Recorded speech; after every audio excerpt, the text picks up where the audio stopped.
And to get us some perspective on this story, Elizabeth Loris is joining us on this broadcast from Washington, D.C. Ms. Loris is a professor at University of Mary, Washington, and president of E. Loris Consulting.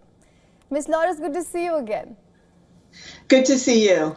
You know, you were the first person on this broadcast to tell us that American voters are not one-issue voters, and that's something we saw play out in this election. I would quickly tell you 3 points that I noticed. White women's traditional support is still with Donald Trump, 52% to be exact. Trump did better with young women than in the 2020 election, and Kamala Harris lost support among Latino women. Your assessment post-election? Yes, it is interesting that actually Harris, you could say, lost much of the women's vote. Many more women voted for President Biden in 2020 than they voted for her in 24.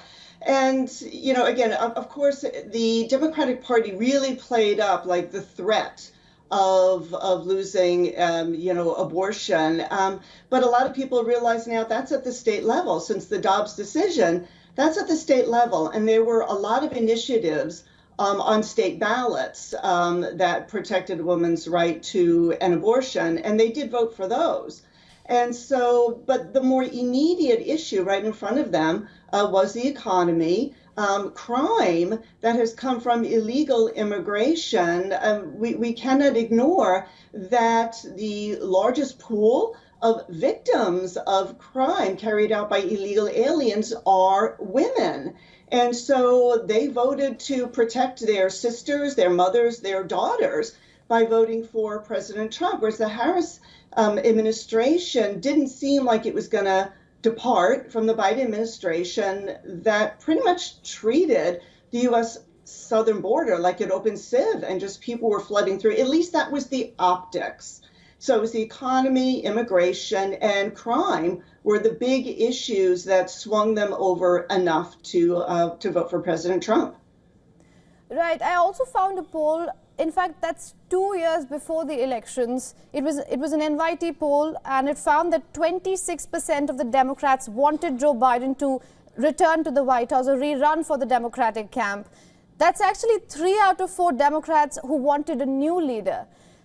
Rest is history. We know Joe Biden still ran for the Democratic ticket, and then after that Kamala Harris was left with only 107 days to fight for a campaign.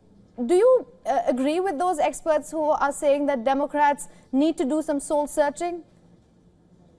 Oh, yes, very much so. Democrats, many Democrats are saying there was a problem with the messaging. Maybe we didn't get the message out clearly enough, but it's not a problem with the message. It's a problem with their platform. You know, look, Harris as a candidate raised record numbers of campaign cash for her war chest. She had over $1 billion. Trump didn't have that amount of money, and she raised it very quickly. I don't know if you remember that when President Biden endorsed her, when he said, "I'm stepping out of the race," and he endorsed her, she made a record amount of money within 24 hours. So they had a lot of cash on hand to use. I know the time was short, but she had Hollywood moving behind her. A lot of titans in industry were behind her. And so it's not as if she was terribly handicapped. Her biggest problem really was, you know, saying on that show, The View, that she couldn't think of anything she would do different from Biden. And yet her campaign message was change. It's time for change. Well, when you're already in the administration and you're essentially running for a second term, that's not a message that's going to carry you. And so she was not clear on her policy. She was talking about like an equity and opportunity economy and okay, you know, but what does that mean when I'm paying, you know, $3 for toothpaste that I was paying $1.50 for, you know, just 2 years ago? And so it wasn't just the message, but there wasn't meat on the bones that convinced people that they would be better off with her than they were with Trump. And most of the voters are agreeing to you when you say that. You know, while I was writing the cover story tonight about the reasons why Kamala Harris lost, there was one thing that kept coming to me, and that was sexism. While I didn't find any polling or statistics to suggest that, so I have to ask you, do you think sexism played a part on the people not to choose Harris? I do not.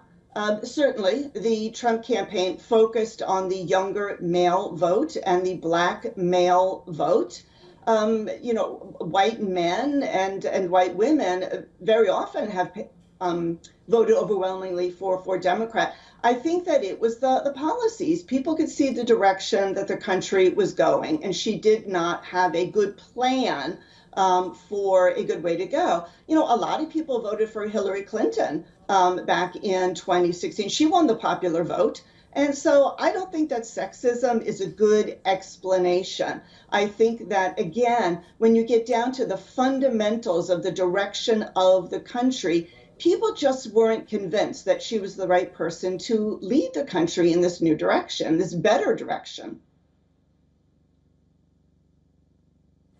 All right, Ms. Laura, it's always good to speak to you. Thank you so much for joining us on this broadcast. Thanks for having me. For all the latest news, download the WION app and subscribe to our YouTube channel.